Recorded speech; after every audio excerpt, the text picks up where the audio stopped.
मातृवत परदारेषु परद्रव्येषु लोष्ठवत आत्मन्वत सर्वभूतेषु यह पश्यति स पंडितः। यानी कि पंडित किसको कहा? जो पर स्त्री को माता की तरह निहारे, पर संपत्ति को धूल की तरह देखे और जितने भी जीव द्रव्य है सबको आत्मन स्वयं की तरह निहारे। जब हम जैन दर्शन की बात करते हैं, चर्चा करते हैं, तो उसके अंतर्गत निहित जितनी भी बातों को अगर हम गहराई से उसके तथ्य के साथ में वास्तविकता से स्वीकार करते हैं तो वो नियम से हमारे लिए साता के बंध का कारण ही होती है। साता को साता वेदनीय और असाता वेदनीय के रूप में ना लगाकर जो शुभ कर्म है उनको साता के रूप में लगाए और अशुभ कर्म है उनको असाता के रूप में लगाए। सूत्र दिया पर यहां पर कि भूत वृत्ति अनुकंपा, यहां पर भूत यानी प्राणी मात्र पे, जो दिख रहे उनके ऊपर नहीं, जो चल रहे उनके ऊपर नहीं, जो नहीं दिख रहे उनके प्रति भी। और जो व्रति आपको दिख रहे हैं केवल वही व्रति हो यह आवश्यक नहीं, क्योंकि तिर्यंचों के व्रति पने का अंदाजा आप नहीं लगा सकते। और आप लोग जानते भी हैं कि व्यवहार में कबूतर जो होता है वो रात्रि में भक्षण नहीं करता और वो अपने जीवन में कंकड़ पत्थर को खा लेगा लेकिन जीव को कभी नहीं खाएगा। तो वो भी तो व्रति हुआ कि नहीं हुआ? तो जो व्रति आपको दिख रहे हैं केवल वही व्रति हो।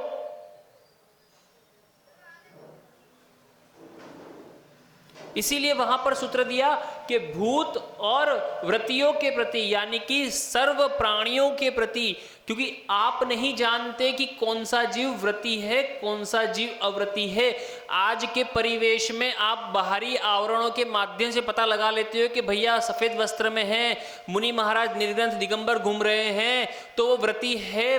पर कोई व्यक्ति है 7 प्रतिमा लिए हुए और रंगीन कपड़े में घूम रहा है, क्या बात है भैया? वो व्रति नहीं है क्या? नहीं, आ जाएंगे, लेकिन आपकी भूत व्रति अनुकंपा है कहां? भूत में सब आ जाएंगे, लेकिन अभी आपने भूत को बारीकी से समझा कहां?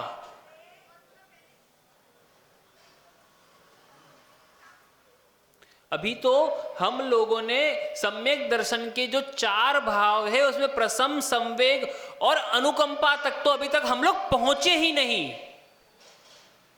प्रसम और संवेग में अटक जाते, हमारी कसायों की मंदता हो गई। बहुत है भैया, बढ़िया। और अभी हुई या नहीं हुई पता नहीं, क्योंकि हम कह रहे हैं हमारी कसायों की मंदता हो गई और हमारा यह कहना भी हमारी मान कसाई की पुष्टि है। मैं तो बड़ा मंद कसाई हूं। अरे भैया तू बहुत बड़ा कसाई है, मंद कसाई नहीं है। यहां भी मान कसाई की पुष्टि है। आकिंचन व्रत के दिन कहा था हमने, आकिंचन धर्म के दिन कहा था कि त्याग का भी त्याग करना है, और तू कह रहा है कि मैंने ये त्याग कर दिया वो त्याग कर दिया। अरे भैया तेरे से बड़ा मानी कोई नहीं हो सकता कि तू ये कह रहा है कि मैंने ये त्याग कर दिया वो त्याग कर दिया। अभी तुझे शरीर संसार और भोगों से कहने मात्र को विरक्ति है पर वास्तविकता में विरक्ति नहीं, क्योंकि अभी तू तेरे त्यागों को देख रहा है कि मैंने ये त्याग कर दिया वो त्याग कर दिया। तेरा काहे का त्याग? तेरी मान कसाई भड़की हुई है भैया मेरे। तू काहे का चौथे गुणस्थान 7वें गुणस्थान की बात कर रहा है?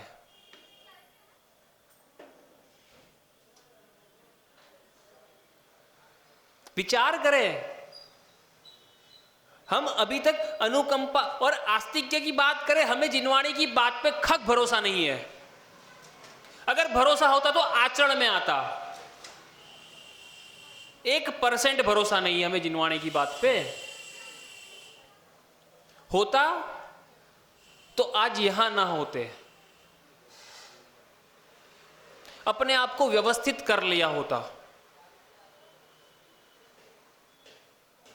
क्योंकि चर्चा वही चल रही है, जैन आगम को लेकर चर्चा चल रही है, साता असाता के विषय में चर्चा चल रही है। और आप जब तक इन चारों को बहुत बहुत बहुत रहस्यपने के साथ में गूढ़ता से, गंभीरता से, गहराई से नहीं जानेंगे, वहां तक साता कैसे बंधेगी, मुझे आप ये बताइए। ये कोई ऊपर ऊपर से छिछला क्या कहते, ज्यादा गहरा नहीं होता, उस वैसा नहीं है मामला। ये बहुत गहराई में उतरा हुआ है।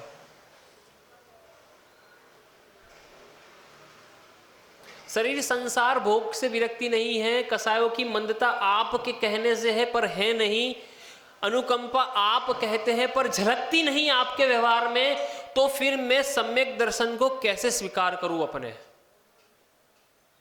आपके नहीं, अपने सम्यक दर्शन को कैसे स्वीकार करूं मैं कैसे कह दूं कि मैं सम्यक दृष्टि हूं?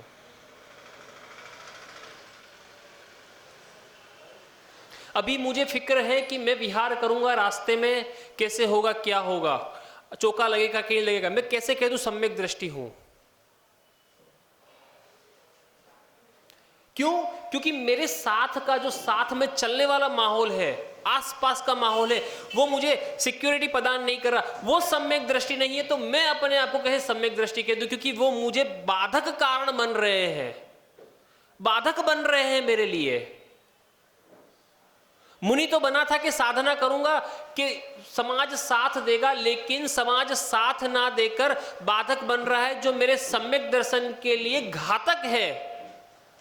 तो फिर मैं अपने आप को सम्यक दृष्टि किस अपेक्षा से कह दूं? मैं दूसरे की अपेक्षा से कभी बात नहीं करूंगा, महाव्रती यानी कि अपनी अपेक्षा से ही बात करूंगा हमेशा। आप लोग अपने आप को जहां सेट करते हैं वहां सेट कर लेना, मुझे कोई बाधा नहीं। और हम बात कर रहे हैं भृत और व्रति की अनुकंपा की।